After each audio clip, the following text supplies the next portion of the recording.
Have you ever tried to make a change in your life and yet it didn't stick? And then what do? You beat yourself up because you weren't strong enough or you didn't have enough willpower or whatever the reason is. It didn't last. You probably did very well for a period of time. Maybe for you it was drinking and you decided to take a 30-day break or a 90-day break. Heck, I've even worked with clients that took a whole year break and then ended up going back and wondering what happened. Well, today I'm going to be breaking down part of the reason that happens and give you some tools and tips that will help you to understand the psychology behind why this happens, and also more importantly, what you could start doing to help you finally lock in lasting change to help you with where you're at. Stick around all the way to the end because this episode is part 1 of part 2. And I really want you to get all of this so you can start making your changes that you want to make last. Let's get going. Welcome to Beyond the Gray, the podcast about gray area drinking and how it impacts your health, relationships, purpose, and faith. This is where we have real conversations about the topics successful men over 50 don't usually talk about out loud. If you've built a great life but keep asking, is this it? You're not alone. When alcohol becomes your go-to off switch and your marriage, health, or purpose feel disconnected, you're in the right place. I'm your host, Kari Schwear, and this, my friend, is where the gray ends. Welcome back to Beyond the Gray. I'm Kari Schwear, your host, and if you are brand new here, I am so thrilled that you are here. And if you're a repeat listener, I want to ask you for a huge favor. If you are not already subscribed or following the show, will you take just a second to go ahead and hit that subscribe or follow button? It really does help the show grow and to reach more people like you that need to hear some of these messages. So I'm glad that you are here. Thank you. You know, I have a feeling I know who is listening or watching right now. You're successful. You probably look like you have it all together, but yet there's this one thing, this one nagging thing that has been eating at you. You know what it is that you want, and yet you can't figure out how to get it. Maybe it is quitting a habit. Maybe it's starting a habit. Maybe it's ending some of the behavior that you've been doing. Maybe you're searching for something deep down, but you haven't yet found it. Well, and you're tired of it, right? You're tired of hiding it. Maybe it's some sins that you're doing that you're trying to hide. And it gets to a point where you get tired of being tired. Maybe it is the drinking. Maybe it's other stuff. Maybe it's different things to quiet the same voice. You know, I have a few people that quit drinking, but then they started using THC products or something else just to shut up that voice that won't stop talking at nighttime. Whatever it is for you, you've known what it is for a while. So I really do want you to stay with me all the way to the end of this episode because I am going to be giving you exercises that will change everything for you. And then part 2 next week is where we get to implement some of these things. And that's where the real work begins. But you got to have the foundation first. So let's talk about check boxes for a moment, because that is where it begins. You know, my desire didn't start with just one moment. It was a series of them. And each one of those check boxes added and compounded on top of each other. If you happen to listen to some of my previous episodes, you may know my story. Matter of fact, last episode, I shared some of my deepest, most embarrassing moments when I was drinking. Maybe you've seen them or heard them about me jumping into a pool with just my bra and underwear on, or saying a swear word in front of 700 people with their head bowed in prayer, or passing out at a concert that we waited 8 long months for. But what I didn't share in that episode or on social media was there was plenty of nights that I woke up outside. I was sleepwalking, or I would be blacked out. And then I'd wake up upstairs in my house instead of in my bed downstairs. And then I'd be confused as to why this happened. Not only confused, but ashamed, embarrassed. How did I get to this place? And Rob was frustrated with me. Then I had friends commenting in a caring, loving way, of course. And worse, my kids were seeing this behavior from me, which was what ultimately drove me to making these changes. But what was going on inside was my inner voice was screaming, Kari, this isn't you. This isn't who you're supposed to be. And yet I kept ignoring it. Why? Because I didn't want to face it. Maybe it's not just my drinking. Maybe it's not your drinking. Maybe it's not just your THC use or the scrolling or even the fantasies that you have or looking at other women or other men. Whatever it is, whatever we do, we just want to shut the world out and get to a place of quiet. And that becomes a pattern. We know it becomes a pattern because we do it. We all have things that we do on a daily basis that isn't exactly good for us. And yet we want to make some changes, but we don't know how to go about doing it.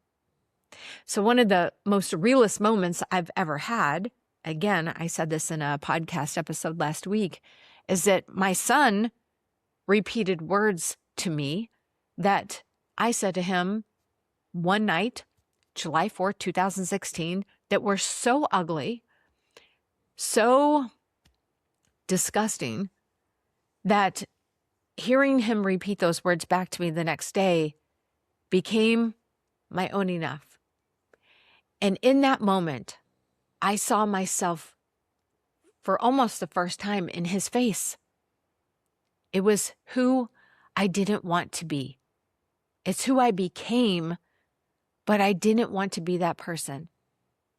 And finally, I decided enough was enough, and I had to make some changes. After calling somebody to help me figure that out, which was a substance abuse counselor, and after 6 weeks, I waited 6 more weeks before I actually took that initial step to end my relationship with alcohol. But something beautiful happened in those 6 weeks. I had to build up the courage, right? I knew that I needed to change, but I didn't know how. And knowing and doing are so different. And you know what? If that's you, if you're sitting there right now going, oh my gosh, she's speaking my language. I feel like I'm that person. She knows who I am. I get it. People know your name, right? They see your success. They see what you're up to in the world. They see your beautiful family. They see your nice car. But what nobody sees is that inner disgust that you have at 3 o'clock in the morning, or that shame when you do it again, or the guilt about what you're modeling for your kids or those around you or your subordinates or your teammates. It's the exhaustion of keeping it all together, and yet you feel like you're falling apart inside. And I'll tell you that what I've learned is success on the outside doesn't mean a thing if you're dying inside. So whether it's the drinking, the THC, the fantasies for another person, they're not really the problem. They're a solution to your problem, so you think. They're how you've been quieting the voice that says, this isn't right. But that voice isn't going away on its own. Instead, it gets louder until it doesn't shut up. And then you're forced to make a change. And again, I'm referencing last week's episode, number 22, where I talked a lot about this. So if you haven't heard that one, you can go back and listen to it after this. But again, stay tuned for next week when I cover part 2.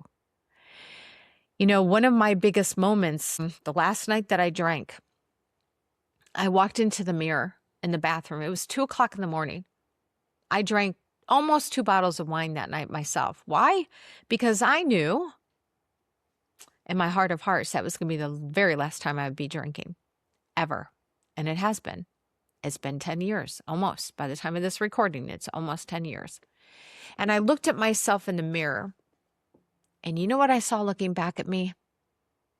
The most pathetic, disgusting human being that I had become. I know that's harsh. And yes, I said all those words to myself. I berated myself in the mirror for about 10 minutes.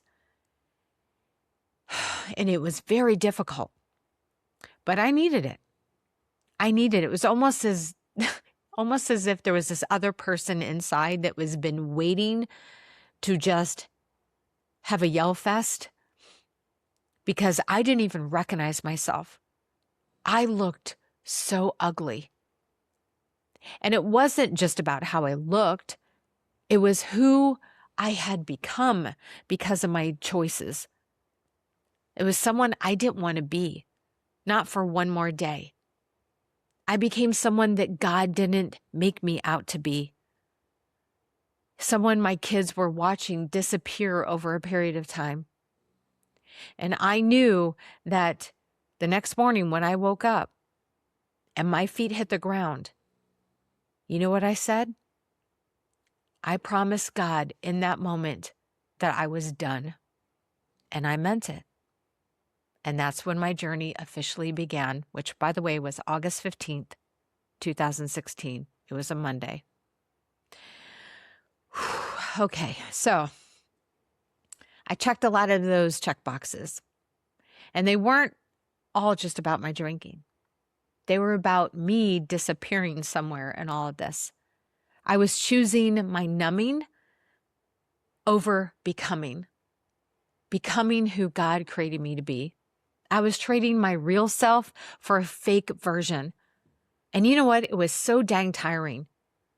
Maybe you haven't had that moment yet for yourself. Maybe you're secretly waiting for it. Or maybe you've had it 100 times and you're just tired of ignoring it now. Whatever it is, it's a good place to be. And I mean that. We have to come to our own place of enough, and we have to come to our own place of reality and facts. So what happened in those 6 weeks leading up to me deciding this, having this conversation of berating myself in the mirror to promising God I would never drink again? Well, during those 6 weeks, I did something that I feel is very important. I made a list.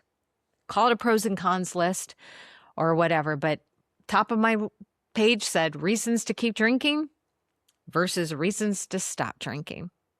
Sounds kind of simple and a little elementary, but it worked. You know what I wrote down for reasons to keep drinking? I keep my friends. It's fun. I enjoy it. I like the taste. It helps me relax. It's just who I am.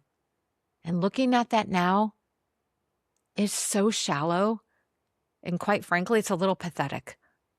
But it felt so real to me at the time. It was like if I didn't have my wine in my life, I wouldn't have a life. That's truly what I was thinking inside my head. And then on the other side of the paper, I wrote reasons to stop drinking. You know what number 1 was? I kid you not. I still have my little journal. It's a little teeny journal I had that I brought to work with me. The first thing I wrote down was, it will save my life. Then I wrote down, I won't do anything stupid. I'm not risking a DUI. Once I quit, I won't be able to get a DUI. Yeah, and I'll save some money. Probably be healthier. I'll be who my family deserves. I won't disappoint God. And maybe I can finally be free of all of this inner chatter inside my head. And you know what all of this showed me? This exercise? The reasons to stay equaled comfort and a little bit of fear of missing out. Fear of missing out with my friends. And reason to leave equaled my soul. And when I saw those two lists side by side, it did something for me. The choice became very obvious. So I'd like to ask you, would you consider making a list? You can make that list right now in your head. Reasons to keep the behavior, reasons to stop. What are you actually getting from what you're doing? If it is numbing, if you are drinking, or if you are escaping with some sort of behavior that you're not proud of, what is it that you're actually losing if you decide to stop? When I looked at my list, I really then began asking even deeper questions. Not just why quit, but why does this really matter? Why is stopping so important? Well, when I looked at it, I wanted my family to be proud. I didn't want to disappoint anybody. And then I decided to take it a layer deeper because just having a surface why isn't enough. So I asked myself, why does that matter? And modeling something destructive to my kids was one reason why I wanted to stop. They were watching, even though they were adults, they were still watching their mom. That became very important to me. And then I continued to ask, why does that matter? Am I supposed to lead them? Yes. Not show them how to hide and numb when problems come up in life. I wanted to be a role model to them. I wanted them to understand how to do life and do it well. And then I asked myself again, why does that matter? Because the soul level, that part of that was not living up to who I was supposed to be, not using the gifts that I was meant to use, wasting this one life that God has given me. He only provides one. And I realized in that moment that I was disappointing God and I was disappointing myself. So when I asked why one more time, understanding that alone, settling for less than what I'm meant for, what God created me for, that became my why. That became the anchor. It became the pillar. So first I had to have that desire to make a change, and then I had to understand that why. And that, my friend, is your anchor. It what holds you steady when things get hard. Because guess what? They will. Just because you make a decision to stop a behavior and you have a really strong why, if you don't have a strong enough why that becomes your pillar of strength, every time something doesn't go your way or you get tempted, you're going to be knocked off that pillar. And then you're going to say, I'll start again next time. That's why you end up back in the same place. So what holds you steady now when it gets hard? It's not, I want to be healthier, but I'm wasting my one life and I can't do that anymore. And when you do this for yourself, when you ask yourself these questions 5 times, why is this so important to me? You get your pillar. You get why this is so important to you. That, my friend, becomes your anchor. It's something you can always go back to. So when you're tempted, when you're frustrated, when life happens, you go back to that why. So knowing why you need to make this change is one thing, but actually committing, that's a different story altogether. For me, I wasn't going back. It is a commitment to God, and that was that. A commitment to my husband, a commitment to my kids, a commitment to myself. These were real pillars for me. They weren't something abstract that I was just saying it sounded good and I was going to go for it. And one thing that really did help me is, and there's another episode on this, but I went to AA for 5 months. Overall, it wasn't a good fit for me as a gray area drinker, but I will tell you that AA did a lot of great things.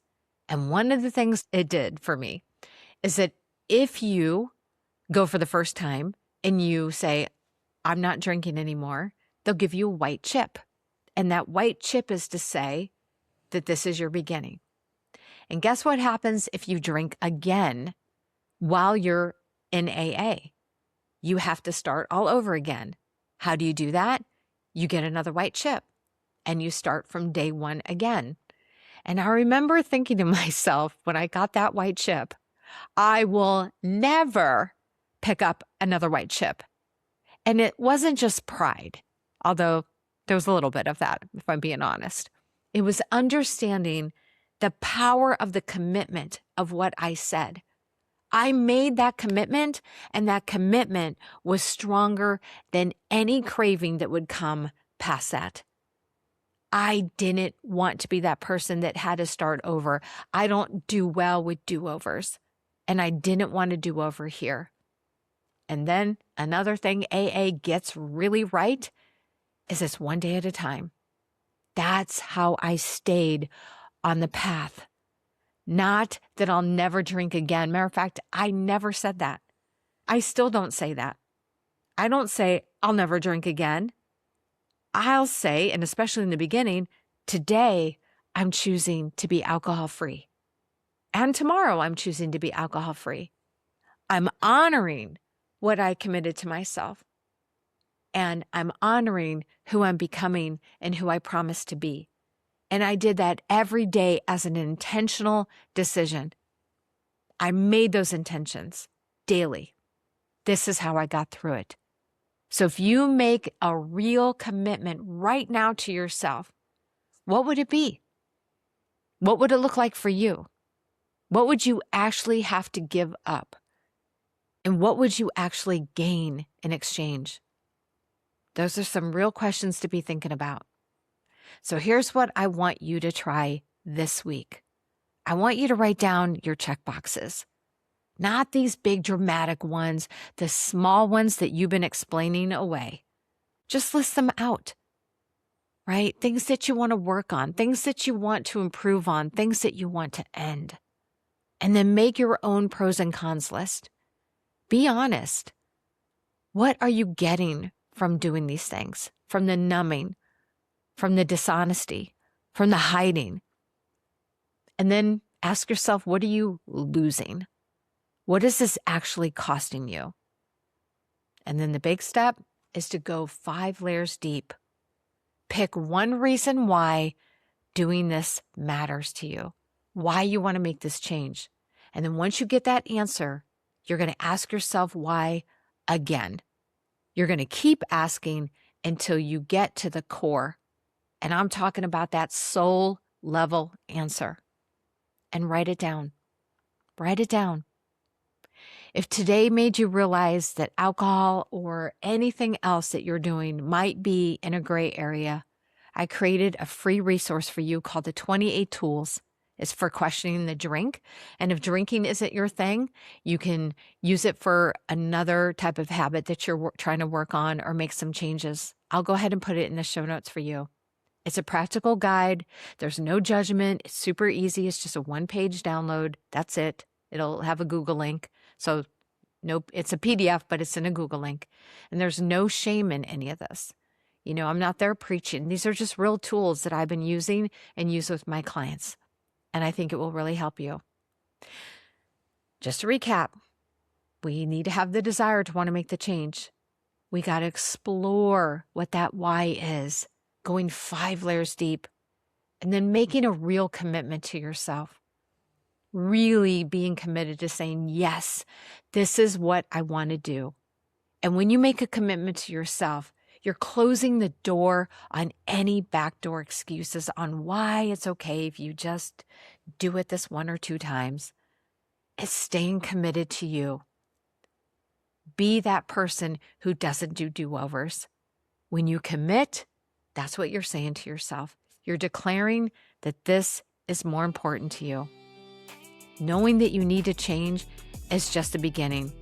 And next week, we're going to be covering part 2, where we're going to talk about identity, daily habits, and how to actually become who you are now committed to becoming. It's going to be a good one. So I hope that you're there.